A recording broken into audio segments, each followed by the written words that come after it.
On behalf of our students, faculty, and staff, I want to welcome you to Greenfield Community College. My name is Bob Purcell. It's my privilege to be the president here.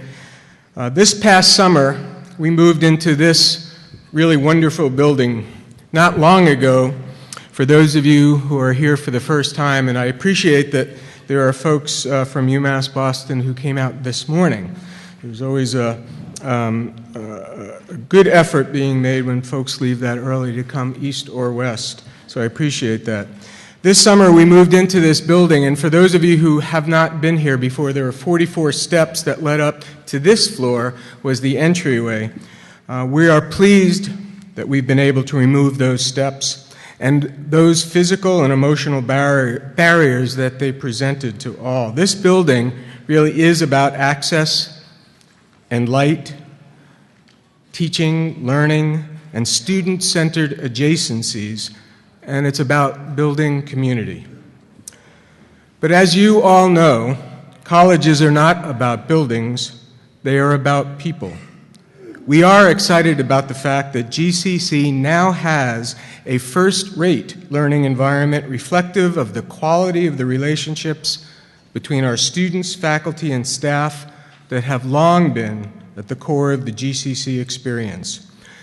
Please do make sure that you have the opportunity to visit upstairs in the library. It's right above us, third floor.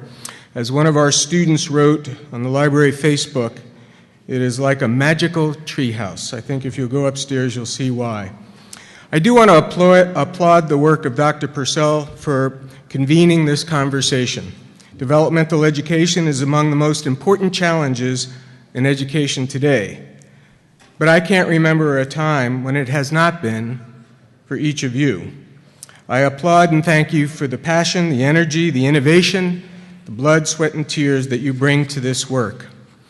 We are here today to talk about developmental education with the intention of doing it even better. As skeptical as I might be about the notion of accelerated developmental education, I am open to the possibilities and to this conversation because of our students. Now, in addition to the challenges we experience in the classrooms with regard to developmental education, we are increasingly challenged by those who want an easy, quick, and inexpensive fix to a problem that has been many years in the making. If you'll indulge me a quick story. Recently, I was talking to a neighbor. I believe it was Friday night in his back deck with an adult beverage, and he was telling me that there was a leak in by his windows, and so he had somebody coming in, and then that person who was fixing the windows said that all of the frames around the windows had to be replaced. They had rotted out. They used the wrong materials, and they built it incorrectly. And then he found out as he was doing that work that in fact the whole roof foundation had been also done incorrectly. He wanted, Gabe was the guy who was doing the window work. Turns out he had to get in touch with a local construction firm, Renaissance, and he talked to Steve, the owner, and he said, "Tell me this isn't right. I mean, the whole house is a pretty house. It's a well-built house." He goes, "Actually, it wasn't a well-built house. The foundation on the roof has to be replaced." And he wanted it to be done quickly, and he wanted it to be done inexpensively, and Steve said, "Can't do it. We have to do it the right way." And so he went about and did it, and they're now finished. He has a new roof on top of a new foundation, and he's fixed all the windows, and now he doesn't have the leak that he found many months ago through those windows. Now, that might not be the perfect metaphor, but I know you get the point. This work is hard, it is costly, and as far as I know so far, it takes time. But the consequences of not doing this work really are far more costly. And the idea of closing the door to all of those students is just not acceptable to those committed to a socially just nation. Let me leave you with this brief passage written by Atul Gawande from his book Better. I think it captures the spirit of why you all come here this morning. He said in the book Better, and most of you, I think, are familiar with his work. He's a physician, he's a teacher, he's a writer. In fact, one of our trustees, Tracy Kidder, labeled Atu Gawande one of the best essayists of our time. He wrote, "Betterment is a perpetual labor. The world is chaotic, disorganized, and vexing. And medicine," and you'll hear education, "and medicine is nowhere spared that reality. To complicate matters, we in medicine are also only human ourselves.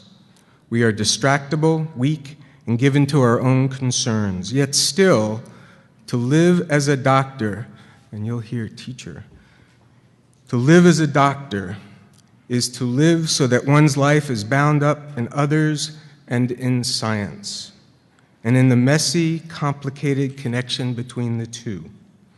It is to live a life of responsibility. The question, then, is not whether one accepts the responsibility just by doing the work one has. The question is, having accepted the responsibility, how one does such work well."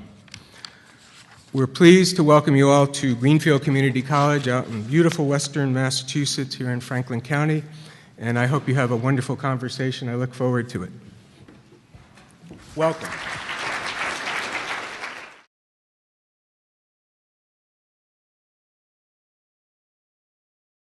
Hi, good morning, everybody. My name is Francesca Purcell, and I'm with the Department of Higher Education, and it is really wonderful to see all of you here this morning. So let me just briefly say that when we were looking at the statistics and statewide sorts of things, we came across an interesting conundrum, which was that Massachusetts leads the country in terms of college participation rates.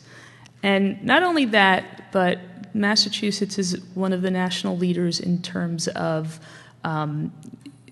preparedness for college. So one of the things we looked at was the NAEP scores. You all know what NAEP is, the National Assessment of Educational Progress. And we kept sort of scratching our heads saying, that's interesting. If Massachusetts leads the country in college readiness, how come we have pretty much the same percentage of students as other states who test into developmental education? So, for example, at the community colleges, both in Massachusetts and across the country, over 60% of students enroll in developmental education. And, you know, anyway, what we think we have figured out, although we're still open to answering this question, is when we looked at the NAEP scores as a proxy for college readiness, we saw that in Massachusetts, and we just looked at one in reading. In Massachusetts, only 39% of students were college ready in reading. And we're one of the national leaders. And the national average was 36%. So even as national leaders across the country, as a country, we're still really woefully behind where we need to be. So in fact, developmental education, while we struggle with it here in Massachusetts for a long time, it really is an issue across the country. And just so you know, in Massachusetts, I said, you know, the community colleges, over 60% of students test into developmental education. And if you break it down further, you'll see that a higher percentage test into developmental math. In our urban community colleges, that's even higher. At the state universities, 20% of students are enrolled in developmental education, and at the UMass campuses, 10%. And part of this has to do with state policy around who, you know, how many students can enroll at the 4 years in developmental ed. But certainly, and I think, you know, frankly, when I was watching the registration list and I saw folks coming who registered from the state universities and from UMass, that even though they don't have quite the numbers that the community colleges do, this continues to be a challenge across all of our institutions in Massachusetts, not just at the community colleges. Also, another piece I want to bring to your attention, again, you probably don't need me to tell you this, but I think I just want to make sure that we note it, is that we see higher rates of Black and Latino students testing into developmental education, as well as higher rates from students from lower socioeconomic backgrounds. And these are the areas, frankly, that we really need to pay continual attention to and closing these achievement gaps if we want to keep moving the numbers on this.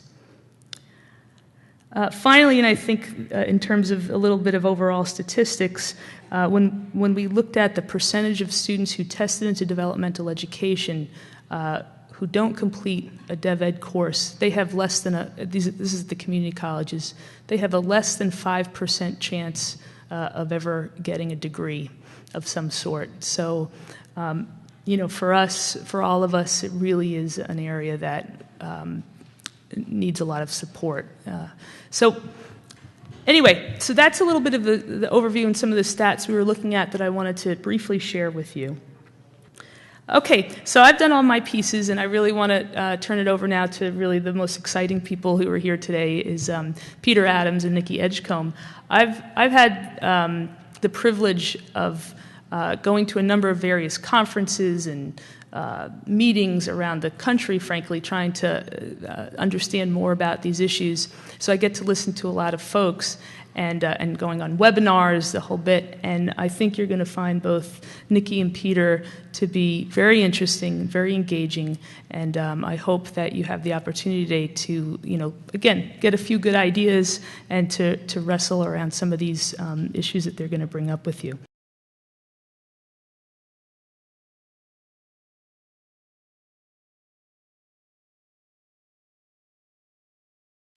Hello, my name is Nikki Edgecombe. I'm with the Community College Research Center. We're based out of Teachers College at Columbia University in New York. I'm delighted to be here. Thank you for having me. I'm delighted to be co-presenting with a collaborator and a partner in this work, Peter Adams, who I've worked with on a couple of projects and continue to work with on a few projects. So Peter and I can talk a little bit about that as well. You have, as part of what we distributed, a brief that we put together from the Community College Research Center that is a short version of a larger paper I wrote earlier this year about accelerating students in developmental education. It's a paper that is not definitive, because we do have a rather thin evidence base, but it's growing. And we do know some circumstances that suggest that it is probably likely beneficial to expedite students' progress through the developmental sequence, but it's hard. It's not easy, and there is no quick fix, but it is something absolutely that people are engaged in, and I'm comfortable that we can actually make significant progress on. There's also a brief that I brought by one of my colleagues, Michelle Hedera, on math pedagogy, that feel free to dig into both of those as well as the longer paper versions of them. So for those of you who aren't familiar with the Community College Research Center, we do what our name says, which is lots of research on community colleges, both qualitative and quantitative research. My main focus is around teaching and learning, which surprisingly, there is not much research on this space. When I came to this field from studying K-12, I was like, well, where's the work on pedagogy? And there wasn't much. So hopefully we'll be contributing to that over time. We also obviously study issues around access and success, transitions both from high school as well as to the workforce, missions, governance, accountability, and workforce education. So we've already heard a few of the statistics about some of the bad news around Dev Ed. I'm not going to belabor the point, but we certainly know the national statistic around 60% testing in. I go to lots and lots and lots of colleges. I've never found a number this low yet. So I think 60 is actually quite conservative in terms of what we're seeing today. Obviously, we know that students who go into the sequence have significant difficulty for a lot of reasons getting out of it, and it's costing us, it's costing taxpayers, it's costing students a lot of money. So we've got to figure out a way to begin to do this better. Obviously, again, we're operating within a system that places students using an assessment that, based on some research that we've done at the Community College Research Center, is not probably giving us the information we need to serve students well. It is functionally a sorting mechanism, and one of the studies that we've done, and a lot of our colleagues who do work in the assessment space have found out, is that particularly for students who are around a cutoff point, particularly those close to the college level, being referred to DevEd actually is harming their academic progress. Another study that we did in Virginia noted that students who avoided DevEd and managed their way around into college-level courses did equally well as students who came in college-ready, as students who completed the sequence. So we're still trying to understand what's going on there. That could be a special student population, a more motivated student population, but we have some serious issues around developmental education that we've got to sort out. So if you've seen anyone from my center present probably in the last year and a half, you may have seen this graphic of the developmental sequence. This is data from the state of Virginia using Achieving the Dream data, looking at students referred to the lowest level of developmental math. And the sequence obviously just shows kind of progression, how many students enroll in the first course, second course, et cetera, complete, et cetera. I show this not necessarily, I think you guys understand the reality of this, but the issue that stands out for me in particular is actually that not enrolled section on the bottom.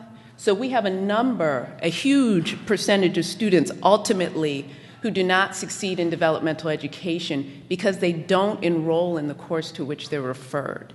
And so that leaves us lots of questions about why, what's happening, what's going on with those students. That's actually a more significant issue cumulatively than success rates within the course. And as Peter and I will talk about a little bit more, I think both of us have encountered this, is lots of reasons come up around why students aren't successful within the courses. When I talk to faculty, they usually cite students disappearing as more of an issue than students' academic ability. So that tells me there may actually be some things that we can do or think about differently within those course structures to support student success. So on to acceleration. I came to the acceleration space not really kind of having a strong sense of what we were talking about. And when I went out in the field and started looking at what colleges were doing to accelerate students' progress through developmental education, I tended to find it was more around kind of reshuffling or reorganizing things. Tended to be reorganizing both instructional delivery or curriculum in ways that facilitated a more expedited completion of educational requirements, but it didn't look the same everywhere. So it might be, and I'll talk about this a little bit more, compressed courses or paired courses, maybe some modularized instruction, mainstreaming models like Peter will talk about, but functionally most of them did not change the number of instructional contact hours. I don't know if that's good or bad, and I'll talk a little bit more about that later on. But why do we accelerate? Particularly given that we do have, at least at this stage, a thin but growing empirical basis around the effectiveness of acceleration. I think it's grounded in two stark realities. One are the statistics. We know that students are not successful in developmental education for the most part, and we need to understand why their success is not higher. The other thing we do know empirically is that the longer it takes a student to complete his or her educational requirements, the less likely he or she is to transfer or get a credential. So we have those two realities that we're balancing. And so it certainly makes sense if we're able to effectively provide instruction to students to prepare them to be successful at the college level, that we probably should be doing that as efficiently as we can. And so there may be a time or an acceleration element associated with that. But frankly, we need to be doing this for the student's entire academic career. Students get stymied in college in a lot of different places, and we need to be thinking about how we can make that progression more seamless and more efficient for them. So I just wanted to walk through some of the bigger trends in the developmental education space, probably things you guys are familiar with or doing within your own campuses. I can talk more about any of these. Acceleration, obviously, is a very popular strategy that's gained a lot of traction among policymakers and the philanthropic community. We see compression, where a 16-week course is compressed into 8 weeks. 2 8-week courses are then compressed into a single semester. So a student could go through, say, pre-algebra and intermediate algebra in a single semester. We see a lot of work now going on, particularly in math, around streamlined pathways, pre-statistic pathways to college-level statistics as opposed to an algebraic pathway to calculus. Mainstreaming, which I'll let Peter talk a lot about, and contextualization, which people seem to love in theory, but it seems very hard for people to do in reality. And we can talk a little bit more about what contributes to that. There's lots of course redesign models out there as well, modularized curriculum, stretch courses that actually extend instructional content hours, sometimes asking students to focus exclusively, say, on math in a given semester. And then notions around conceptual learning. We're doing a project with Montgomery County Community College outside of Philadelphia, where they have reorganized their arithmetic class to focus on conceptual learning. All this is really good and interesting, but you can't talk about it separate from our assessment and placement process. And we are actually seeing some innovation there, but it's actually pretty hard to move this needle, though I think the testing companies are actually beginning to respond to some of the feedback they're getting from the field. We have studied several colleges that have open access developmental education policy, so it's a dichotomous placement. You're either in DevEd or you're not. And then if you're in DevEd, the student can self-place him or herself into the various alternatives available. We're studying that at Chabot College in California, and we'll have a report out probably mid-next year on that. So far, it appears to be working very well for students. There's lots of talk about multiple measures, placement tests, high school transcript information, non-cognitive assessments, and then the notion of diagnostic assessment, which is one of the fundamental flaws of the existing system, which is I can tell you you can place in or out of DevEd, but I can't tell you what you don't know or where you need help. So that's something that the field is beginning to emphasize. In Virginia, the state of Virginia is incorporating a customized diagnostic as part of their new developmental redesign. So one of the things that we really like to talk to colleges and study at colleges is the inventory of reforms that are out there and how you think about what might make sense for your students in your college. It's a bit of a grab bag. And because there's lots of policy pressures, administrators and faculty feel compelled to do anything. That's good, but what we argue is that it would be helpful if some of these reforms were mapped a little bit more efficiently and thoughtfully to exactly what issues the students are struggling with. So is it about the proportion of students placing in to developmental math, let's say, or the low proportion of students emerging out of a writing or reading developmental sequence? Lots of discussion I hear from faculty all the time within the sequence and beyond about the transferability of skills and knowledge that were previously learned. What do you want to focus on? That needs to be the guiding principle. If you picked a single one of these questions and you addressed it via a reform, you'll in all likelihood benefit in a number of ways. But we certainly encourage a very problem-focused approach to this, and I don't know if Peter will have time to talk about how he came up with ALP, but that's a classic example of how this can and should be done. And then once you've identified what you want to you study it and try to understand by talking to students and looking at the data, what are the most significant contributors to students' outcomes. So is it about that multi-course sequence, or is it about the quality of instruction and curriculum? Is it about student preparation or motivation? It could be around a lot of things.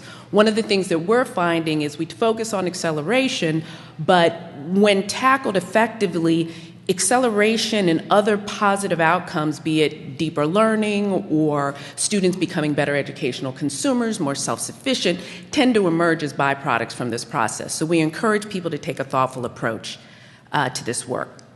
When I went out in the field and was studying acceleration, what we found is that most of the reforms that colleges were adopting tended to be structural. So they really tended to be around the reorganization of time and instructional delivery, not so much about changing how you taught or what is taught. So an example of that would be the compressed course structure. Also happening, but less frequently, were changes to content, changes to curriculum, what we're teaching. Sometimes rationalizing curriculum, deciding that students don't need all the content that was previously taught, sometimes actually completely changing the focus. So going from an algebraic approach, for example, to a pre-statistics approach in developmental.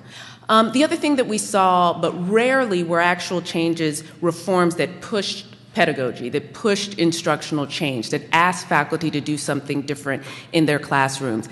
This isn't really a surprise. It's kind of hard to do, even for those of us who teach or have taught and want to try to do things differently. It's sometimes you don't know what to do or how to do it, and so it's time consuming. It is difficult to do, and it's risky.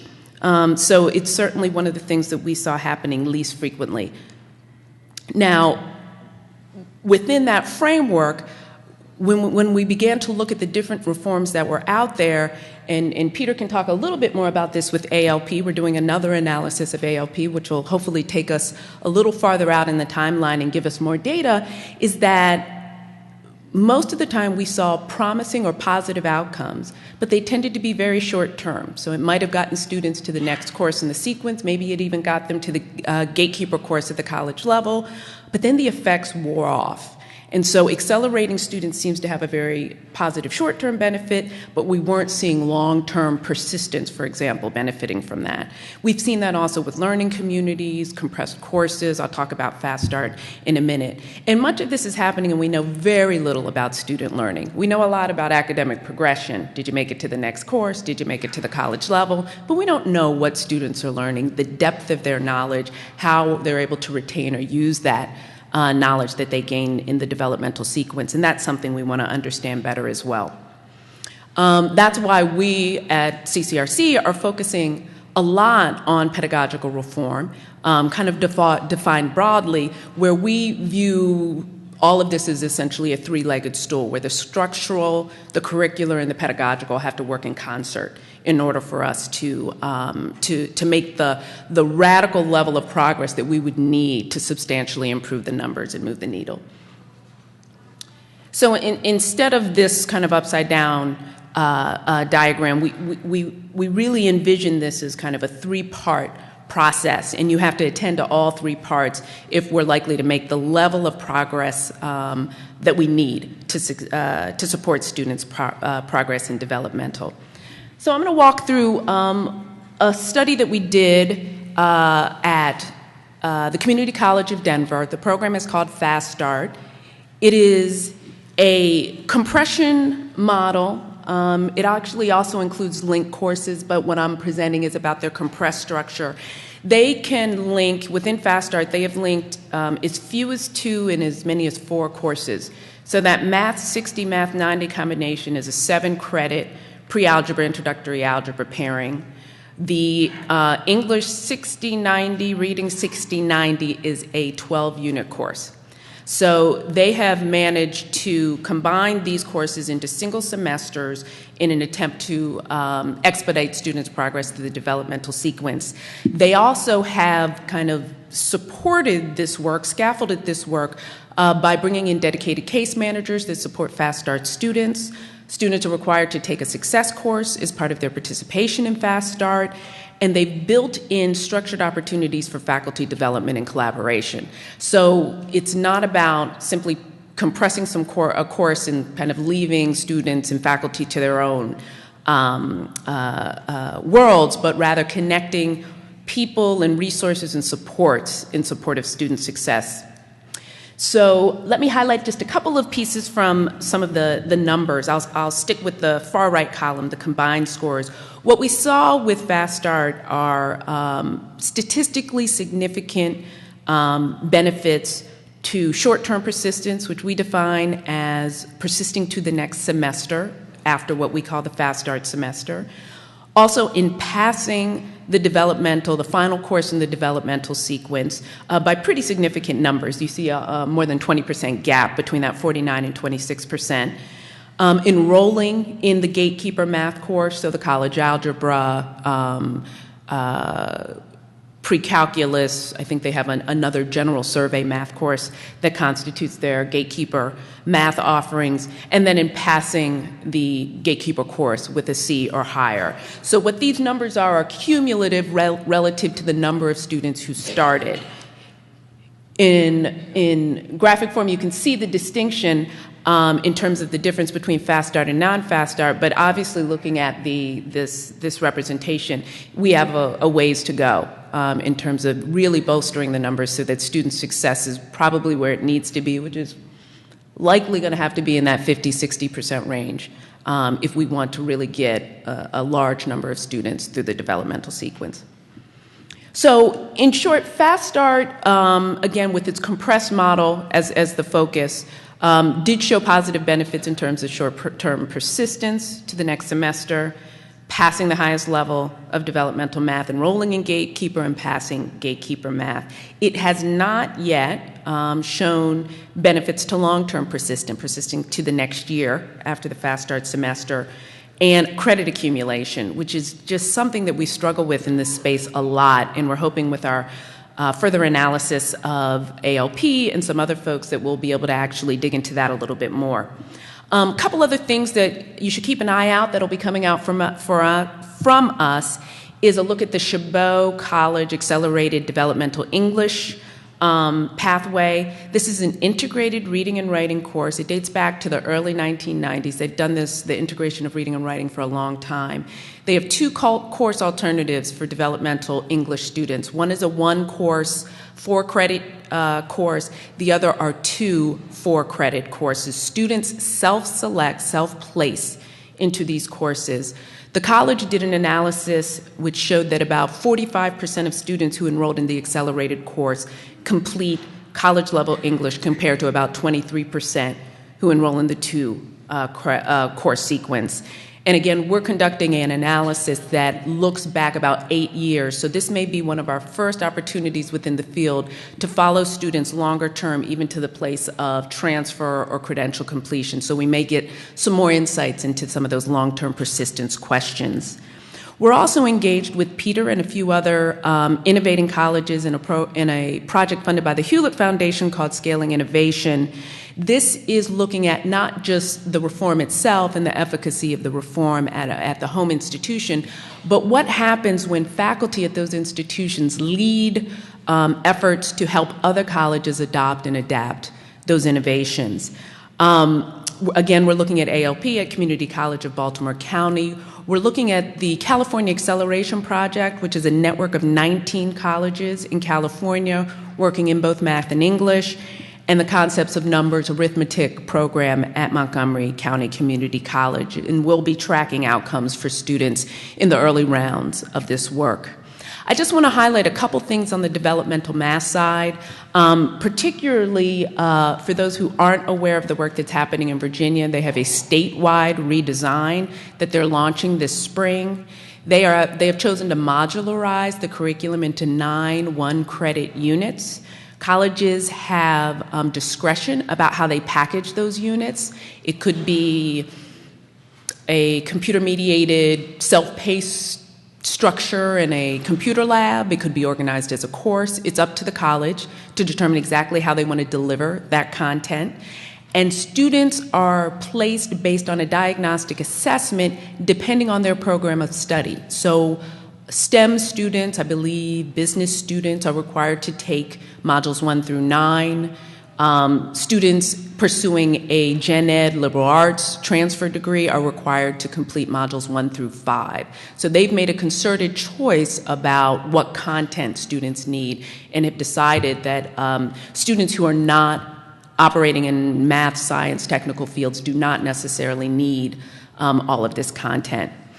There's an interesting program that you may or may not be aware of at Kingsborough Community College in the CUNY system in New York. It's called Warm-Ups. It's an arithmetic course that is probably one of the only models in the country that's going to scale, that is reducing instructional content hours. They have repackaged their full semester arithmetic course into a 4-week, 20-hour workshop. And they have seen tremendous success with this model. Pass rates for traditional arithmetic are around low 41, I would say 41, 43%. Pass rates in warm-ups are around mid-60s, mid to high 60s. I think the most recent data I've seen is around 67%.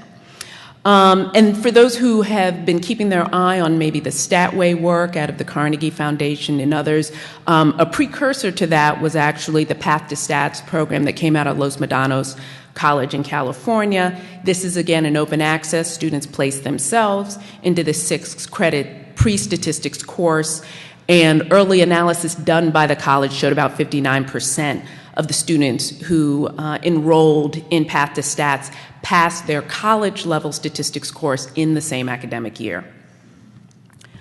I'm just going to highlight a few things. We can actually talk about this a little bit more in Q&A. But so how do you begin this work? Again, I caution colleges from kind of just jumping in the grab bag of reforms. It really needs to be a thoughtful process that reflects your college, your students, your faculty, and the goals that the college has for all of those different stakeholders.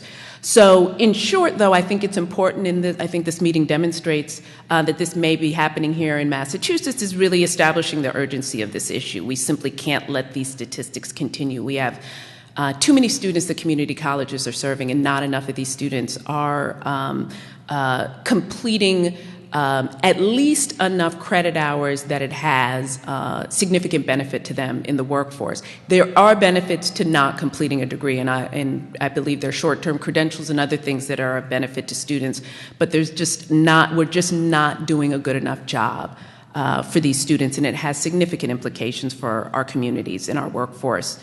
One of the other things that I think is critical, and again, this meeting I think is a venue showing that this is happening, is about engaging a broad constituency in these discussions. And this broad constituency needs to be part of that analytical process of figuring out what's going on with students and what are contributing to why students are in or not being successful in Dev Ed, and creating a game plan for how the college is going to tackle improving student outcomes. Obviously, the institutional actors are critical in this process, and faculty have proven to be a huge motivating force around starting up, developing, refining, and helping to spread these instructional reforms on their campuses. Peter can talk about that even in his own role. And then understanding how administrators can be enablers in that process, I think, is critical. And this last piece is really just around having the space, the policy space, and the comfort level for experimentation. Again, we don't have as much definitive evidence about acceleration in particular as we'd like to, but that doesn't mean don't act. The imperative is there. We need to act. We need to act thoughtfully. We need to experiment. We need to toss out what doesn't work and come up with something better. And we need to have the comfort and the safety to do that. So one of the things that we like to think about is borrowing from the innovation science space is just this idea of this process being continuous. It's not a one-time event. You don't institute an ALP and it just is what it is. You institute an ALP and you tweak it and you refine it and you make it better, and that process never stops. So the Plan, Do, Study, Act framework is one framework that's out there, but there's a lot of frameworks that colleges can adopt to think about how do we structure this process so that once we do adopt something, we can track how it's working, we can make the changes we need to make it work better, and then we can kind of continue that process so that we're in that continuous focus around improving what we're doing and how we're serving students. So I'll leave you with some questions that we can discuss during Q&A. But again, a lot of this is around that diagnosing what's happening on our campus so we understand why students are not being as successful as they should be or could be in developmental education, and what we can do, what's within our control, and there's probably a lot more within our control than we sometimes acknowledge or sometimes see, but what's within our control to affect and to change. And Peter can kind of talk about that from the ground, so I'll turn it over to him.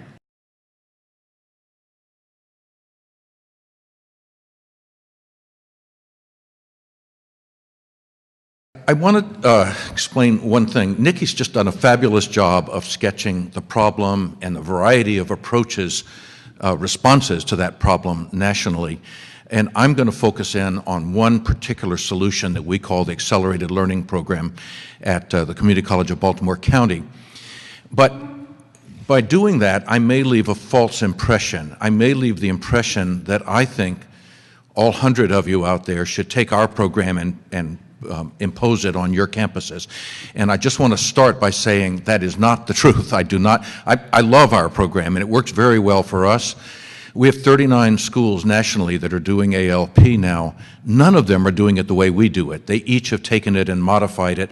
So what I'm going to do is talk about our program as a specific example, but I think what's more important is the sort of ideas behind why we developed the program and our thoughts about why the program is as successful as it is. So with that little introduction, let's see if we can, what I'm going to do, my talk is 3 parts. I'm going to describe a problem that already Francesca started the conversation and Nikki described, and I'll add a little layering onto it. And then I'm going to describe our solution to the problem, and I'm going to present some results of our ALP program that's now in its 5th year. So, what's the problem? Well, let me start with this. I've been in the developmental ed business. I'm an English faculty member at Community College Baltimore County, and I've been there 35 years. Most of that time, there's been maybe 1 or 2 semesters when I didn't teach developmental writing, but almost, so that's 70 semesters I've been teaching, or maybe 67. It's the center of my life. It's what I really focused on for most of those years. And for me, that's been very satisfying because I think higher ed has lots of very important missions. I think it's wonderful that we produce doctors and astronauts and dancers and poets, even lawyers. But if your point of view is that you're looking at higher ed as a place that can help with the American dream, that can help with people who, for a variety of reasons, some of which are their own fault, arrive on our doorstep way behind in the educational process where they can catch up, where they have a chance at the kind of middle-class lifestyle that all of our students aspire to. If we're looking at the part of higher ed that makes the greatest contribution to social justice, then Dev Ed is at the center of that. And so my personal feeling is it's where I put my focus, and I think it's really worth that kind of focus, and I know lots of you have done the same. However, unfortunately, in my view, developmental ed is actually at a sort of tipping point, or maybe a better metaphor is we're in the middle of a perfect storm. And part of that storm is Nikki's fault. CCRC we produced some data back in the 90s that showed the same kind of things but when CCRC produces the data, the world listens, and they've produced data that shows that despite all the hard work those of us in the trenches have been doing for 35 years or more or less, the results have been much less than we hoped for. Let me take an example. This is a study I did in the early 90s. I looked at all the students who took development. We have 2 levels of developmental writing. The upper level developmental writing course at my school, there were 863 students in academic year 88-89. Of those, 57% passed the course. Now, I followed them for 4 years, so this doesn't mean they passed it on their first try, but they passed it eventually. And of those, one of the most startling things is this box here. Of those 490 students who passed the course, 135 of them stopped out at that point, never attempted, when I say never, I mean 4 years, never attempted the credit English course, which for us is English 101. And that really, of all these data, that was the most startling to me.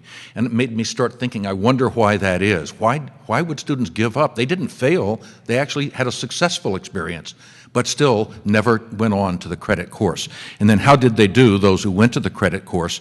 Well, 33% of the original cohort actually passed the credit course. When I discovered this in 1992, we crunched these numbers on an Apple IIe computer, by the way.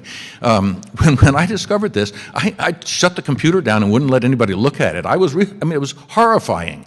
All of this work we're doing, and 2/3 of the students never succeed in even this minimal goal of passing English 101, never mind AA degrees and certificates and transfer and so forth. Just passing the first credit course, only 1/3 of them did it. So those data were the start of ALP, and it took about 14 years for those data to actually produce a program that addressed that problem. But that's the problem at our school, and it's reflected in all of CCRC's data for the state of Virginia or the state of Florida or the whole Achieving the Dream amalgam of colleges.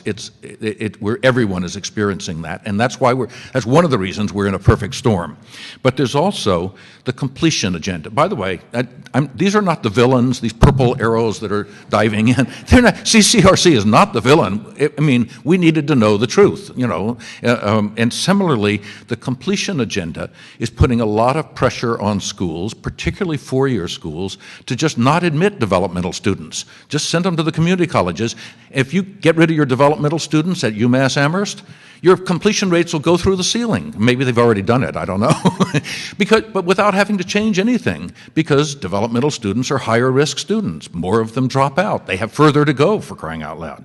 So the completion agenda, and it's having that same effect on some community colleges that are beginning to establish a floor and telling some students, we won't let you into our developmental program. You got to go to adult basic education or McDonald's, where sometimes we don't have a place to send them. And so both of those things, I think, there are reasons, there are some students that I think we can honestly say, if we do a good job of assessment, which doesn't mean giving them the acuplacer, if we really assess them, we could say they don't have the ability to benefit from a college education, but to do it for the reason that you want to improve your completion rate seems to me to be bordering on immoral. And finally, there's the financial crisis. I'm sure up here in Massachusetts you're immune to this, but that's a joke. Most of the country, especially at the state and local level, people are experiencing huge financial pressures on state budgets and county budgets. And so if CCRC is saying this thing isn't working very well and you need to find a place to save money, eliminating the thing that isn't working very well is one place where politicians are they've been looking at it for years, but more and more of them are looking at it. So I took a second to talk about this sort of national look at developmental ed because, as Nikki pointed out, we're the center of a lot of attention now. The Gates Foundation and Lumina and Hewlett and Kresge and the federal government and the Department of Labor, for crying out loud, just gave out $35 million, something like that. No, more than that, 78 million, some huge amount of money to states, part of which is to go to developmental ed. The Complete College America gave out $10 million this year. We're the focus of a lot of study and a lot of attention, and I think we have about a 5-year window to get it right. And otherwise, the kinds of students that we've spent much of our adult lives working for are going to find the resources. They're shrinking already. California turned away tens of thousands of developmental students last year because they didn't have seats for them. So it's a sort of a triage. So let's go to work. Let's figure out how to fix it. And as Nikki pointed out, there are lots of ways to fix it. What I'm going to talk about today is just one. I want you to see that, and this is one we developed locally in our little community college. You can develop something. Is anybody here from Middlesex? Yeah, you all are doing an ALP in a really creative way, yeah, and much different from ours, but with some of the same principles. I was just talking about you all down in Georgia. Georgia Gwinnett College is going to copy your model. They may be in touch with you. So one of the questions, remember that box where something like 16% of the students who started in our cohort just gave up after they passed the developmental course. I started thinking about ALP, only I didn't know it was going to be ALP, but with this question: why do students drop out? And we've been doing a lot of surveys of our students. Of course, if you try to survey the students who drop out of your developmental courses, your N is going to be very low because it's hard to find them. Their phones are disconnected, they've moved, and then when you find them, they're angry at the school for whatever reason they dropped out and they don't want to talk to you, or they don't respond to your email. So it's a hard thing to do. We took a different approach. We've been surveying everybody who's in class the first week of classes. We do it again at the end. And we ask a whole lot of questions, but the one I'm going to talk about right now is a question in which we say, if it should happen by the end of the semester that you would have to drop out of school, which of the following do you think might be a factor in that decision? And we list everything that they've told us over the years. I think we're up to about 23 different factors. And by far, the most common one is financial reasons. That's number one on the hit parade every year. But let me start by saying what I and some of my colleagues thought were factors. They can't write a thesis, or they have sentence fragments. They don't know how to provide concrete examples, problems with subject-verb agreement, or MLA format. No, none of those. Nobody ever said it was anything like that. And Nikki was alluding to this a few minutes ago. Those weren't the reasons that students say that they might drop out. It was financial problems, legal problems, changes at work, car trouble, abusive situation where they're living, medical problems, eviction from their apartments, problems with their children. And we've kind of lumped, they get laid off, we've kind of lumped these under the umbrella, life happens. And that is a major source. You may have noticed on my chart, I didn't have in the bottom part anybody labeled as having failed our English courses. It just said did not succeed, because mostly they didn't fail, mostly they just drop out. In our traditional developmental course, it's typical by Thanksgiving that you're down to about half the number of students that you started with. But there were some other reasons students gave us, that they might become too discouraged, they might lose confidence, they become depressed, they feel isolated, they weren't prepared for the level of work required of them in the college level, they signed up for the wrong courses. And so we sort of lumped these as affective issues. And so those, it seemed to us, were the two major reasons that students were not being successful in our developmental program. And faced with this, my colleagues and I occasionally said, well, is that our problem? I'm an expert on the apostrophe, but I don't know what to do if you get evicted from your apartment. And so we for a while we actually were saying, you know, that's not our responsibility. We're English teachers. But one of the things that we've come to see is that not that it was our fault that was going on, that we were losing so many students to those kinds of factors, but that there is something we can do about it. And that's what I'm going to talk about today. What can we do? First of all, let me just show you, this is sort of like some of the diagrams Nikki showed earlier.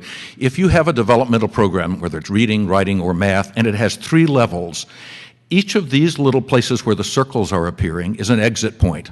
This is Katie Hearn from Chabot College's term. I love it. And it means that you can lose students at each of those points. The first one right up here, you would lose them because they don't pass the 3rd level course. Then you would lose them because they pass it but don't take the next course, and so forth. If you have a fairly respectable pass rate in each of your courses of about 65%, you'll only get 8% out the end of that pipeline. If you raise it to 75% pass rate, you'll get 18% out at the end. Even a miraculous 85% of your students succeed at every one of those, make it through each of those exit points, you're still only going to succeed with 38% of the students. And it's this multiplication effect that is the problem. So one of the things we can do is eliminate all those levels. And I was talking to some people during the coffee this morning, and apparently a number of you have done this. Eliminate some of the levels, move them together so that maybe you only have one level of developmental course, and then you have 2 exit points. And then if you have a 75% pass rate, which is sort of typical, you would get more than half your students through. And even better, if you can somehow eliminate another exit point, if you have a 75% pass rate, 75% of your students will succeed. And so that's what we did with ALP. And now I'm going to explain how that works. When a student arrives on our campus, we use Acuplacer. I'm not proud of it. I've been working for 30 years to try to get it changed, but with no luck. So student takes the Acuplacer and is told they need a developmental writing course. But they're told there is another option, the ALP program. If the student decides to take the ALP program, then in her first semester, she signs up for a section, an ALP section of English 101, there she is with a little red hat on, where she's joined by 7 other developmental students and 12 101 level students and a teacher. Now, one of the things we really like about this is we think one of the reasons that students get sort of demoralized, depressed, discouraged by being placed in developmental education is that it's demoralizing. They're the first kid in their family to go to college, maybe the first kid among their friends. I'm going to college, and then we say, not so fast. You're not really in college. You got to take these developmental courses, and you can't take most of our credit courses. You have to pass the developmental courses first, and you're going to have to pay for them and work in them and get no credit. And that's kind of discouraging. I'm sure your students have told you how discouraging or maybe even how infuriating it is for them. So what we've done is change that. And the second thing we do is we take students who are weak writers or weak mathematicians and put them in a section with a whole bunch of other weak writers or weak mathematicians or weak readers. Well, ALP doesn't do either of those things. We let the student into credit English, and we put them in a heterogeneous section where more than half the students are actually stronger writers. Not that all the 101 level students, but some of them are pretty good writers. And so with all the kind of peer group work and cooperative work we do, there are some good, strong role models in that class for them to interact with and learn from. So the student signs up for that section. By the way, the number 8 that we're using, 8 developmental students up here, that's what we've come up with. We were the lowest size of any school in the country until last week, and the Georgia Coastal College in Brunswick, Georgia, has a class size of 5. I don't know how they're paying for it, but they did. But our only sort of guideline on this is that we think that 101 class should be more than half 101 level students to keep it honest. The same semester, that same student also signs up for a developmental course. And there she's joined by the same 7 other students and the same instructor. So here's another reason we think our program works so well, and that is that those 8 students and that instructor spend 6 hours a week together, half of that time in this very small section. It means you can tailor the instruction to exactly the needs of those 8 students. It means that those 8 students and that instructor get to know each other really well. The engagement, the attachment of those students to the college becomes greatly enhanced by this experience. It's an idea we stole from learning communities and also from the studio approach that started at the University of South Carolina of having extremely small sections. And so here, and it also means that the sort of psychology of the developmental course, the way students think about it, is just transformed automatically. What traditionally students see the traditional developmental course as something that they resent. After all, my high school teacher always told me I was a good writer. Why do I need this course? I was in honors English in high school, some of my students tell me. Why do I need developmental English? And mainly they see it as a barrier, an obstacle between them and where they want to be in English 101. That changes completely under ALP. The students in the ALP section really see it as something that's helping them to pass 101 because they're taking it concurrently. We never have to say in the ALP section, pay attention, this will be very helpful next semester when you're in 101. They're in 101, and it's very helpful right then. So what do we do in an ALP class? Well, we conduct it as a writing workshop. The instructor's goal is to do whatever seems appropriate to help those 8 students pass 101. We do lots of answering of questions, lots of writing, particularly short writing papers. We do lots of discussing of ideas, lots of reviewing of drafts of essays. We do work on reducing the frequency and severity of error in our students' writing. And finally, the last 2 are something unusual. We actually consciously spend time trying to talk about those life issues and those affective issues. We actually have a roster of consultants we can bring into the classroom. If 2 or 3 students are having trouble with financial aid or with credit card debt or with trying to get health care for their kids, we'll bring somebody in who's volunteered to work on that and spend some time. We also have little activities we do in class designed to get students to focus on those kinds of issues and those kinds of questions. We have some really wonderful, we're developing right now, some wonderful little short financial literacy modules in which we ask them to do a little research and write something that would help them understand credit card debt and compound interest and things like that. Some of the English faculty are also learning something from this. We think, remember I said at the beginning, that's our model. We don't think anybody should just take our model and adapt it and adopt it in whole cloth on their campus. But we do sort of think of these 4 as sort of guiding guidelines. What else would guidelines do besides guide? For organizing something that we would think of as an ALP course. Students register for Credit English and Developmental English in the same semester. In the Credit English class, the ALP students make up no more than half the class. The same group of ALP students take both classes with the same instructor, and the ALP class consciously addresses life issues and affective issues. And there are lots of ways to meet those 4 guidelines. So how about results? At the top of this chart, I will show data for students who go through the traditional developmental course, and at the bottom, the ALP course. The data I'm about to present have immense credibility because they were produced by Nikki, Edgecomb, and Davis Jenkins from CCRC. They were based on our first 3 semesters, fall of 07 and spring and fall of 08. So the number is a little small. That's why this coming spring they're going to do a follow-up study for us. We can hardly wait. They're wonderful folks, by the way. If you don't have the resources, as we didn't, to do this kind of study, if they do it for you, not only do they do a really rigorous job, but everybody believes them. All right. So in those 3 semesters, the number of students who took our traditional course was 2,070, and of those, 69% passed. And their study followed them for 3 years, not 4. And for ALP, there were 104 students in the study, and 82% passed. So you can see there's a 13% improvement in pass rates for the developmental course. But what's really interesting is when you look at the next exit point, and it's this statistic here.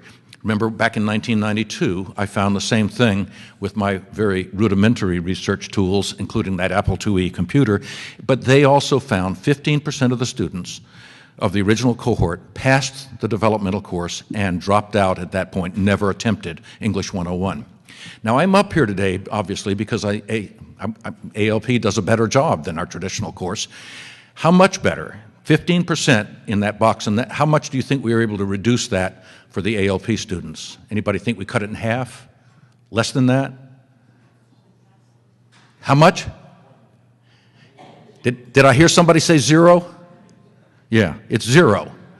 No students leak out of the pipeline because they can't, because they take the 2 courses simultaneously. They have to register for both, and they have to stay enrolled in both for the entire semester. So right away, we're going to improve our success rate by 15%, even if we're lousy teachers. It has nothing to do with us. It's just this new structure, and that has borne out to be the case. And then how many pass? Remember, for our traditional course, 40% pass, and for ALP, it's almost double, 75% pass. When we saw these kinds of numbers the first couple of semesters, we didn't give talks at conference. We didn't believe them ourselves, and we said nobody will believe these kinds of results, but there they are. And furthermore, we've been getting those results semester after semester. Now, the figures here are lower. These are now CCRC only studied the first 3 semesters. I'm going to show you something like 7 semesters worth of data. But in our studies, we include all the students who were there the first week of classes. CCRC eliminated students who were taking these courses for the second time. So because they're higher risk students, and they limited that variable. So our results are a little lower. Instead of 75%, we're in the mid-60s. But you'll see we're in the mid-60s pretty much every semester. I was on sabbatical, I should say, in spring of '08. That's not true. And then sometimes people ask, well, yeah, but maybe you talked about all that bonding between those 8 students and that instructor. Maybe those instructors cut them some slack and passed them in 101 when they shouldn't. So let's move the chart over to the left and take a look at how they do in English 102. At our school, a required course in all of our AA programs and many of our certificate, but not all of our certificate programs. So what we found is the percentage improvement is even more than doubled now. And again, these are our data, not CCRC's. It's now 36% versus 15% for attempting English 102, and for passing it, 24% of the original ALP cohort and only 10% of the traditional cohort passed. So it appears that they are actually they're doing, in 102, the instructor doesn't know them. They don't even know they were ALP students, and they seem to be doing much, much better than the students that go the traditional route. Finally, Nikki was talking about the problem of, well, okay, lots of innovations, learning communities, IBEST, Digital Bridge, show sometimes remarkable improvement in the year the students are in the innovation, and maybe a little bit, but less the next year, and then it just sort of fades away. So we were eagerly awaiting, and this September we got our first longitudinal data, comparing ALP students with students who went the traditional route.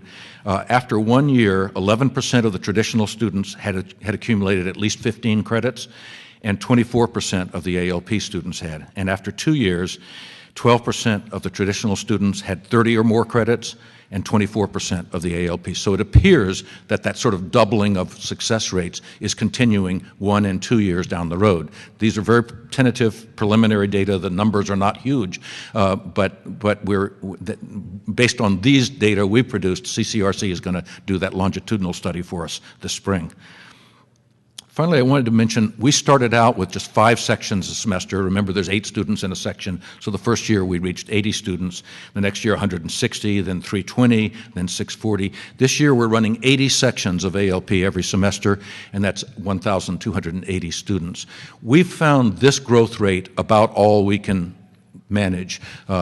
There's several things that in fact, next year we're not going to double again. We're going to only go up by 50% because of classroom space and because of faculty development needs. We also, I mentioned there are 39 schools. There's Middlesex in the top of the right-hand column. There's 39 schools nationwide that are trying various forms of something like ALP. And that brings me to the end of my presentation.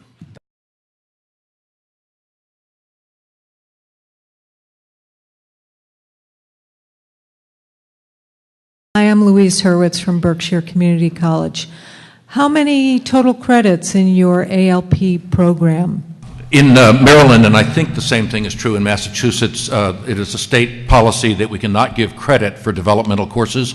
So when they take the ALP package, it's 6 hours a week, 3 hours of developmental, 3 hours of 101, but they get only 3 credits that count towards graduation. Do any of those credits count towards their financial aid? Yes, they count towards everything else, financial aid, athletic eligibility, if their employer is paying their way, all of those things, but not towards graduation. Thank you. Professor Carolyn McClellan, I have a quick question. Does this mean that you're going to be hiring a lot more English instructors for these classes? Do you have your resume with you? It does, and incidentally, we use both full-time and adjunct in the ALP program, and that's become harder and harder to find enough people to cover all these sections. But the classroom issue, our enrollments have gone up 40%. Finding space to, if you have 8 students meeting in a classroom that was designed for 30, and especially if it has enough computers for 30, it's really a waste of resources. So we go around the college looking for conference rooms that are underutilized. When I walk into a building on campus, somebody calls a meeting right away, so their conference room is being used. But we've taken some classrooms and divided them in half and made them into 2 smaller classrooms. But those are real problems, both finding enough faculty, and the other thing that's happened is in the beginning, we thought we should get some experts in to do faculty development for those first 5 faculty that were teaching that first year. So we sort of scoured the internet looking for where were the ALP experts in the country, and then we realized that we were that we were inventing this thing, and so there wasn't anyone. And so our faculty have this normal range of preparation to teach writing. That is, we have some people with a PhD in Rhet Comp, and we have some people with a PhD in Milton, and we have some people with a master's degree in American literature, and so we have the whole range of people. But we don't have anybody who has any experience teaching this in this particular context. And this past summer, we ran 10 orientations for new faculty, 2 hours long, each of them, and everybody had to go to one of those for new faculty, and they all complained that wasn't enough. So this coming year, we're going to do a week-long, half-day for a week institute for new faculty, and we really underestimated the need for faculty development, because the faculty really feel nervous about this new, and what am I supposed to do with these 8 students? How do you coordinate the 2 courses is a big question a lot of faculty ask. My name is Vincent Bates from Mount Wachusett Community College. 2 questions, one on the ALP and one on the FastStart.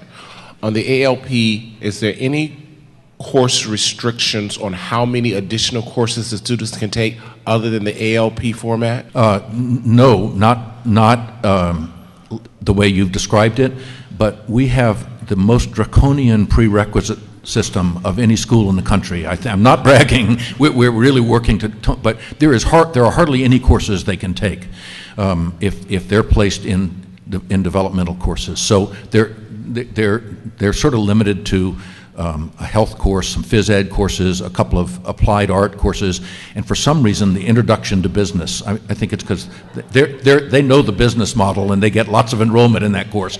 But we also we have a separate reading program. If they're placed in the upper level developmental reading course, they also have to take that as a co-requisite with the ALP program. With the FastStart, you notice that the success rate diminished after they completed that FastStart. My question is, have you done any research to look at maybe the cause of that is because all of those support systems that were built in to the FastStart with the case manager and all that additional help, once they get out of that FastStart, they no longer have it, and so they've lost their legs on the table? Yeah, we basically throw them back in the ocean. And that's part of the challenge, I think, that we've seen across a lot of these reforms, be they learning communities or other structures. We conceive of them as potentially something that can kind of inoculate students longer term, but what we're finding is that is not happening. So a lot of the principles, and one of the things that gets me excited about the research and work we do in developmental education is I think there are a lot of lessons there from a support structure perspective that the full college and all faculty need to be thinking about. So one of my favorite developmental English faculty likes to say, we're all basic skills teachers, we're all student development teachers, and we need to think about that for a student's entire experience at the college. So in all likelihood, yes, you're very much right, the lack of support structures longer term is likely contributing to why we see the effects of these interventions diminish over time. I'm Peter Rosnick from Greenfield Community College. My question is directed at Nikki. I'm a mathematician, and I am very skeptical about so much research that happens around social science issues, educational issues. There's such shifting sands under your feet. And so, for example, the question that comes to mind, if we ran a program where we had our English 052 equivalent and had 8 students per class, I mean, isn't that the control that you want to look at? And what kind of results would you have if you do a traditional model of developmental education, but did it with 8 students per class. Isn't that a very significant factor? Yes, I'm skeptical too. That's why I do what I do. I think part of the challenge there is we're able, and part of why we partner with colleges like CCBC, is to the extent that we can create an experimental condition where we wanted to test the 8-student issue, we would have a section of 8 students, maybe a section of 16 students, and then maybe, we would have to create comparable sections to test if it is the small student issue that's affecting outcomes. And that's fine, and we do it, and partners of ours like MDRC does it as well. But what we tend to do is actually, and I'm a qualitative researcher by training, talk to students and talk to people. And you learn a lot about what these different structures mean for the faculty's experience and for the students' experience. And while we may not be able to definitively say something is causal, I'm very happy to accept Peter's outcome numbers as much better than what's happening in their traditional course structure. So I think one of the big issues that we have, and I don't want to lose the kind of forest for the trees issue, is that in a multi-course sequence, if there are exit points, students will take them for a lot of different reasons. And I can talk to you about what students talk to me about, and faculty talk to me about. So eliminating as many of those as we can reasonably do in a way where we feel we can still deliver high quality instruction and content to students, I think is important for us to think about. But there's huge questions and debates and fights out there about rigor and other things that I think are very legitimate, and we need to dig into that a little bit more. But one of the things that is interesting in my work is being around math faculty who are at a place now, and I don't expect everyone to necessarily agree with it, but that they think we're over-mathing students in the developmental sequence. And so I was surprised to hear it, but I'm hearing it from a lot of faculty when they think about student outcomes, what math students need to be successful at the community college level, at the 4 years, and in the workforce. So lots of issues out there, and I like the tensions. It forces us to kind of fight it out and figure out what works best for whom, where, which is not the same everywhere, which is an important point that I think Peter and I both tried to emphasize. ALP as it is at CCBC may not make sense or work exactly the same way elsewhere, and we have huge execution risk on a lot of these reforms. So I think that's also something we need to pay attention to, and from my perspective, study. Hi, I'm Sarah Moon from Cape Cod Community College. I'm coordinator of learning resources and also adjunct English faculty. And I have a question for both of you along the same lines. First for Peter, have you coordinated with academic support to provide tutors for ALP students? And for Nikki, what do you feel is the role of tutorial support for developmental education students? Slightly complicated answer to that. For one thing, we do have a required student success course that our students take, and that's only been around the last year and a half. I think it's been required. Before that, it was sort of piloted. And sometimes people say, well, isn't there a lot of overlap between that course and what you do in ALP about these affective issues? Yes, and we think that's wonderful. We actually talk to each other, and we steal ideas from the so we have the student success course that's doing a lot of help. Our tutoring in English goes on in the English department. We have a writing center, and we use it a lot, and particularly for students who are struggling with a particular concept, so we get a lot of support there. And then finally, I mentioned, I think, that we have this roster of consultants that will come into our classes on all kinds of other issues and give our students advice. And Peter, the question you raised comes up. My faculty, especially my skeptical faculty, have raised that question. They put it less tactfully than you did, but they say, well, give me a class with just 8 students, I can produce those kinds of results too in the traditional model. My answer to that is we don't know, and in fact there's some movement at my school to actually do an experiment with that, to try to pull together maybe 6 or 8 sections of the traditional course with only 8 students. My guess is they'll produce results that are almost 50% as good as ours. We think the class size probably accounts for about half of our success. But all those other things, that they're mainstreamed with good, strong role models, that they spend 6 hours a week together, that the developmental course is seen as supporting the 101 that they're actually in, as opposed to a hurdle keeping them out of it. I think that they're actually in a credit course. We think that all of those kinds of issues add about another 50% of our improvement. But that's, I hate to say this in front of Nikki, but that's with no data at all. That's just our gut. And we trust Peter's gut. We found that academic support services are critically important for a lot of students, and they can play out both formally and informally. So we see a version of that with the ALP companion section, for example, because it's so tailored and customized to student success in the 101 course.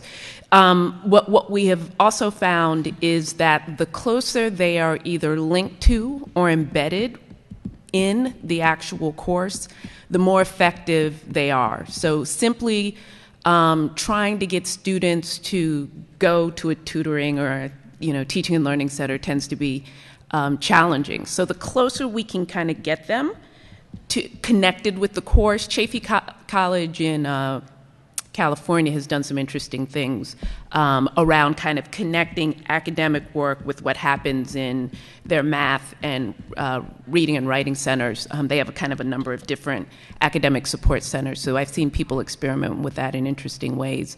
And I've seen more success on the writing center side than the math center side. Hi, I'm Matt Salamone from Bridgewater State University. I'm the developmental math coordinator. I have kind of two related questions. One of the things that literature finds highly predictive about student success is time on task. And what jumps out at me about the ALP model is that you're getting these students in one semester and getting 6 hours a week with them, essentially, of time on task in the material. And we've, at Bridgewater, created what amounts to a 4-hour-a-week commitment for our students who place into developmental English, and we've seen some good results with that. So I guess my first part of the question is, how much do you think time on task is purely playing a factor in this student success? Yeah. And secondly, as a math person, I'm interested in whether or not this instinct that I take for granted that, well, if we're going to give students so let's say 6 hours of math, if they're developmental students, that we have to give them 3 hours in one semester before they're ready for the 3 hours in the second semester. Have you seen any incidences of a concurrent developmental model like an ALP work on the math side and not the English side? Let me take that first question first, because it reminded me of something I meant to talk about. A lot of skeptics about ALP think that acceleration means less time on task. That we're gonna have them do in three hours a week for one semester what normally takes 6 hours in two. But our time on task is exactly the same as it is in the traditional sequence. It's just that they're doing it concurrently rather than consecutively, and we think that it improves the effectiveness of it tremendously. Our math program is working on, they've tried 4 different acceleration models, one of which was ALP, which they've rejected. They're down to 2 models now, and one of them is much like what you're talking about, where they're doing the upper level developmental course and I believe it's college algebra in one semester, and it's truly integrated. It's not for 7 weeks, it's one course and then the other, but in fact, they're doing the related concepts from both courses all together, and they put an awful lot of work into it, and the beginning results are looking quite positive. Also, Patrick Henry Community Yes. College has created a math ALP section. Patrick Henry's in Martinsville, Virginia. They have combined intermediate algebra and pre-calc and intermediate algebra, and I believe their college algebra survey course, this Math 151, 152. The other thing that we've seen with a lot of the alternate pathway math approaches, and actually, and Peter may be able to speak to this because there's an equivalent in the English, is, for example, on the pre-statistical pathways, providing just-in-time algebraic remediation specific to particular lessons or content. So not feeling compelled to show students, multiple representations of XYZ function 2 months ago for the expectation that you're going to use it today, but in fact providing that as a mini lesson as part of a larger lesson. So I think part of the shifting around of content and prioritizing of content is definitely a conversation that we're seeing happening.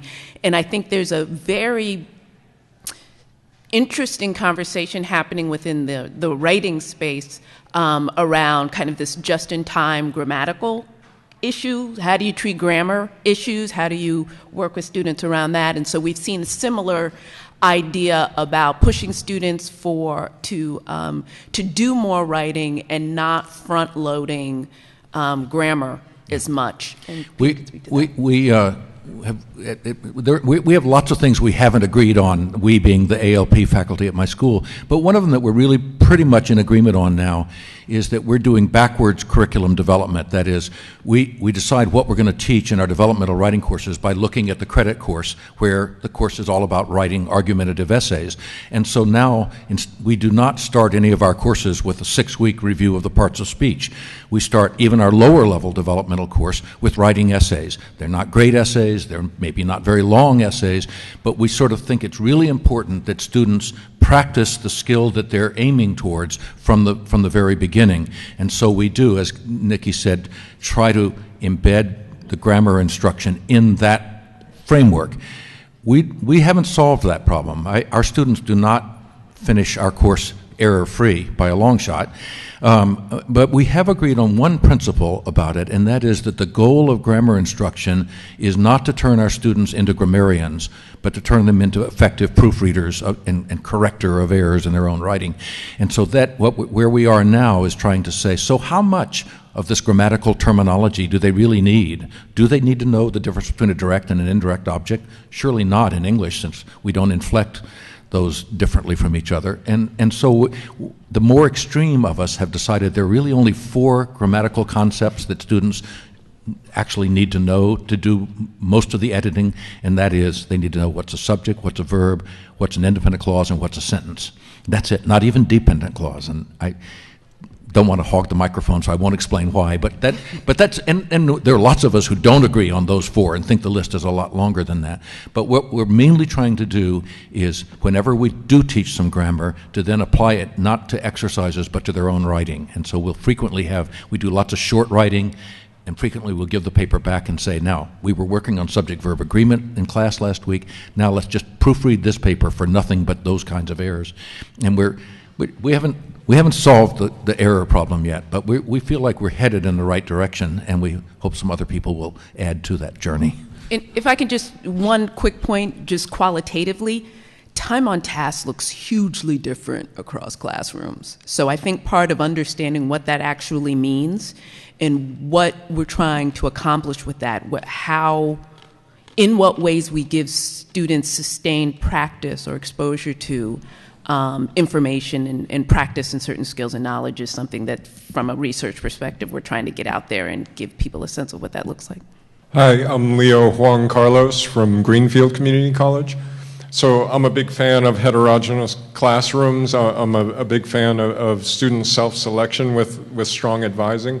I do have a concern that if you have students who are self-selecting because they're either borderline on the AccuPlacer or they have a very high confidence level, if that then changes the nature of the regular developmental class, where you no longer have these students, a portion of the population who are going to be high performing and successful and move on to the 101 class, you have a very different kind of tracked class then. Yeah. Really good question. Yep. We do not. They are self-selecting. If our little low-level cutoff is 57, they have to score 57 on AccuPlacer to make it into the upper-level developmental course.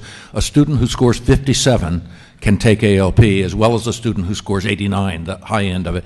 And we've looked at that spread of scores, and it's actually fairly even across the whole range. And most exciting to us, I didn't do a slide on this because the data is very tentative, but it looks like if you compare the improvement in success rates of developmental students at the bottom of the scale in ALP with those in the traditional course, there's a much bigger improvement in those students than the ones at the top of the scale. That if we had to limit it to anybody, we would the lower level students seem to improve more dramatically than the upper level students. But in fact, as we grow the program, and we're now up to 80 sections a semester, we will more and more, there will only be a handful of we're never going to do away with the traditional course, but there are only going to be a handful of sections of it. So it will be the entire population. So I don't think that the problem that you correctly worry about is happening at our school, but if it were, it'll disappear in the next year or two because we're going to offer such a wide swath of students ALP. I'm Maureen O'Neill from North Shore Community College. As a dean, I have a very practical question. If your ALP students are 8 students with a faculty member after the Comp 1 time, how do you pay them? We have a large number of adjunct faculty. We have day, night, weekend courses. And our cadre of full-time faculty, I can understand. I can build that into their workload for a lower number like 8. But really, from a financial point of view, we need at least 11 students in a section to pay an adjunct. So what do you do? Yeah, at our school, the number's 12, rather than 11. And I often teach the mythology course about once every 3 or 4 years when my turn comes up. And very often when I teach it, my dean calls me up the week before classes and said, "You've only got 8 or 9 students in mythology. We're going to have to cancel it unless you're willing to teach it for 2 credits." And that apparently 8 students at 2 credits is the break-even point, as well as 12 for 3 credits. I hate that bargain. I really resent it, and I always accept it because I love to teach the mythology course. When I was bargaining with the vice president at my school about trying out ALP, he said, "We can't afford it." You were tactful enough not to say that, but he said, we can't have 8 students and a faculty member. And I'm remembering all of those years of resentment about those 8 students in my mythology class. I said, well, I know you break even when the faculty get 2 credits, so that's how we pay for it. The faculty teach for 3 hours a week and get only 2 credits of compensation. The vice president bought that just like that, and then I realized now I've got to convince my colleagues that that's not exploitation. So I said, it's only 8 students, a lot fewer papers to grade, it's not really a separate preparation, it's more like a workshop, and I managed to coerce 5 students that first year, 5 faculty into teaching, one of whom only did it because she owed me a favor and was most reluctant and said, I don't think this will work. At the end of the semester, we met around my dining room. That was Sandra Grady. We met around my dining room table, and I went around the table, and I said, everybody just say a 1 or 2 sentence statement about how the semester went. We went around, everybody was very positive. And we got to Sandra, and she beetled her eyebrows and looked fiercely the way only Sandra can do it, and said, Peter, I told you I didn't believe in this. And I've been teaching here more than 30 years. And this is the best teaching experience I've ever had. This is what I went into teaching for, and that's the reason the faculty do it for 2 credits. Until this year, when we went up to 80 sections, we've always had a waiting list of faculty who want to teach ALP, and it's hard on adjuncts because they're trying to put together enough income to support their families, but we still have lots of it's just very satisfying work. It's much more rewarding, even though not financially. Oh, and one last thing on that. We've done a little analysis of it that shows with that price structure, it is actually cheaper per successful student to do ALP than the traditional course. It costs less because our successes are so much greater, the cost per successful student. Other schools have raised the class size a little bit, and I'm okay with that as long as it's not more than half in the 101. Some only meet 2 hours a week. So and Middlesex has this wonderful system where they have 2 101 sections, each has 12 and 8. Is that right? Something like 12 and 8, and then those 8 students from these 2 sections join in the developmental section. So they lose the small class size. They're going to explain it better than I can. We have 6 students in a Comp 1 of 22 total that are ALP students, but the instructor teaches 2 sections of that.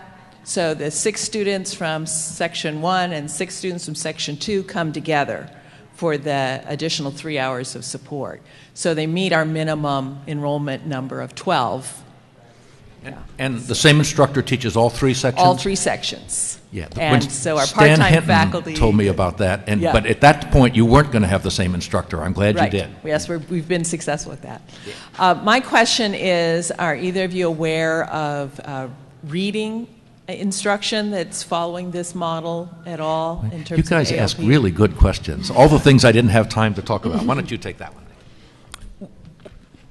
So within the developmental education space, there's lots of debate out there about where reading falls and how it's treated. From an acceleration standpoint, obviously it makes sense to integrate reading and writing. And as an outsider, I kind of had no idea why y'all didn't for whatever reason. And then going to visit colleges, I've found out there are lots of reasons that have nothing to do with student learning that frequently separate reading and writing. But it's a big challenge, and I'm actually going to let Peter talk about his own negotiations around that. But there are some excellent initiatives out there that are integrating reading and writing. The Chabot model being one example, as well as initiatives out there designed to help faculty kind of think about their role as potential reading teachers. Programs like Reading Apprenticeship and some other things that are out there. So there are resources out there. I don't think it's been resolved. It is still a very tumultuous, political, sometimes nasty debate. And I sympathize with both sides on it, but I'm looking at this from the student perspective, and I have a hard time understanding if we can make it make sense for students, why they can't be integrated. Nikki really nailed that answer. I agree with everything she said. I think it makes complete sense from the educational, from the student point of view, and it's incredibly difficult in schools like mine where the reading and writing have been 2 separate departments, perhaps with even a little bit of a history of suspicion of each other, more than a little, and it's very hard to pull off. We are finally doing it. We're just trying a few pilot sections of, we're actually integrating our lower level developmental writing and our upper level developmental writing with our lower level reading and our upper level reading. All 4, we're compressing vertically and horizontally, and for the first time our reading and writing faculty are working together. This spring will be the first pilot of that, and we have no idea whether it's going to explode or actually blossom. We'll let you know. Well, we haven't resolved that yet, but I am so happy to see even that some of my ALP instructors raised that issue, and I said, we'll figure that out down the road. Let's just see if we can do it. Because we had a model that we were pushing that was going to merge ALP and our upper level reading course into one course, more hours per week, but we weren't quite sure how. And the reading people resisted that. So we're just so happy that we're working together now that we're not going to raise that question until 2 years from now. Hi, I'm Danielle Curran, and my question is about looking at the numbers, and we say we've got about 60% of our students in the developmental programs, and then the graphic in the course where you're trying to have a greater of the on-level course, a greater number of students that are in the on-level as opposed to the developmental math, and I'm wondering how those numbers are adding up. Are you paying some of those on-level students to take the class twice so everybody? So do you know what I'm saying? So that the numbers are, if you have 8 students that are in both courses in the IOP program, and then you have a majority, you said no more than 40%. Yet, now I get the question. Do you see what I'm saying? We did that math 2 years ago, and what happens is when you put 8 students into the 101, you displace 8 101 level students, so you have to keep adding sort of another section of 101 for every 2.5 ALP sections you create. And it was going to work out, the math was going to work, but in the last 2 years, we've not only had a huge enrollment increase, but the percentage of developmental students in that increase has gone up considerably. We don't know how we're going to do that. We're not anywhere, that's like 3 or 4 years off, and by then enrollments may have shifted in another direction, we're hoping. But that is, eventually, there aren't going to be enough 101 sections to house all those 8 students, so we're not quite sure. That may be the upper limit on ALP. That may be as far as we can go. Carolyn McClellan again. This is for Peter. We have a really good program in ESL here, ESOL we call it.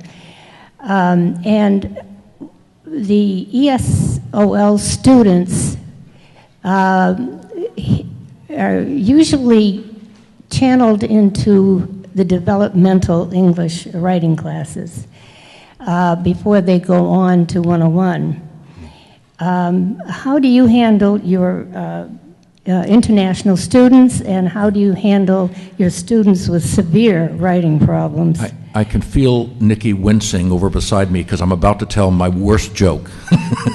We have an ESOL program also, although our ESOL students exit the program directly into credit English, not into developmental English. And we now have an ALP combination with ESOL, small number of sections. I think we ran 3 this semester. So the combination of ALP, ESOL, we call Alpasol, and it's good for indigestion as well as writing ability. And we're having we initially set it up to work only with world English speakers who are the most resentful of being placed in ESOL. They said, my native language is English, and so forth.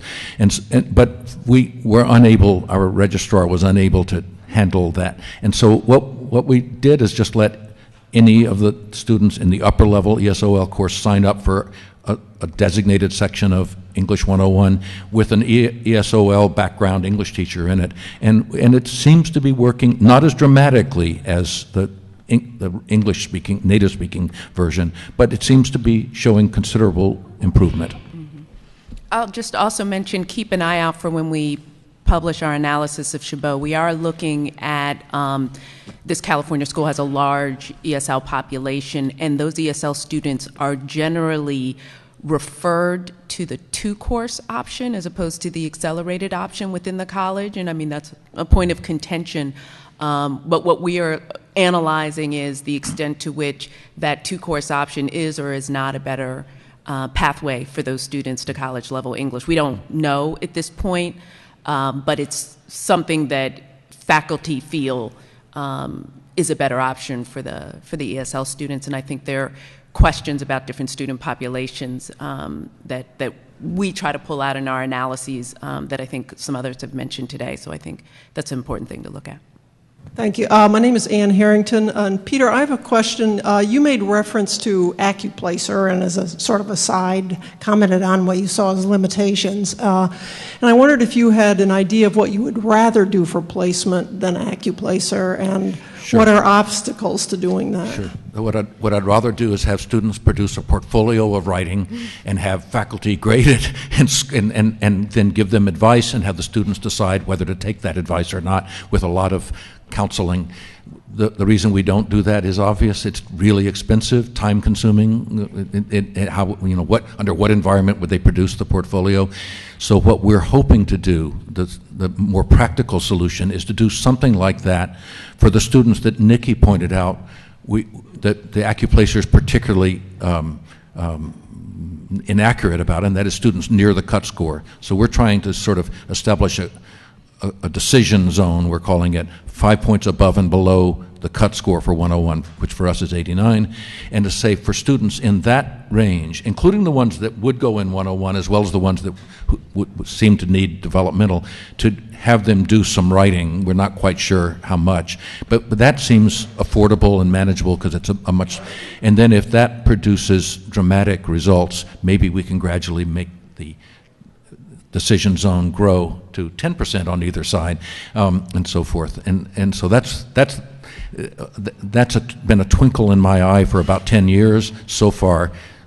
Everything else has a higher priority, but I think that would be a real big improvement, just because those students, clearly the AccuPlacer is not, if you score 88 versus 90, it's not going to distinguish which, and yet it's a life-changing decision whether you get placed in credit English or. So that's our short-term solution, is that decision zone for people on 5 points on either side of the score. If I can just mention, my colleagues, Kathy Hughes and Judy Scott Clayton wrote a paper looking at the vulnerabilities of our current assessment and placement system. It's available on our website, but if you want a sense of kind of what those placements tell us or don't tell us, I would certainly recommend that. So it's Kathy Hughes and Judith Scott Clayton, and they have a paper out on assessment and placement. Hi, Erin O'Brien, UMass Boston. I think it's interesting that we kind of ended with your narrative of sort of the program and its outcomes. But the story really started with, I think, you doing something radical, and that was you asked students questions. And I'm wondering how pivotal you think that, regardless of the answers, but how pivotal was that in what you ultimately show as a successful or potentially successful program? Yeah, it's interesting. You make it sound more logical than it was. The ALP program, the narrative actually started with data, and I'm an English teacher. I was never a data person, but data helped me see what the problem was, and especially that box of students who pass the course and never take the next course. And then we also went back, and Nikki presented some, and we found that about twice as many students, if they're told after their assessment that they need developmental writing, about twice as many of those students never come to college as the ones who are told they need English 101. So that idea that students are just depressed by this information, we figured out from the data.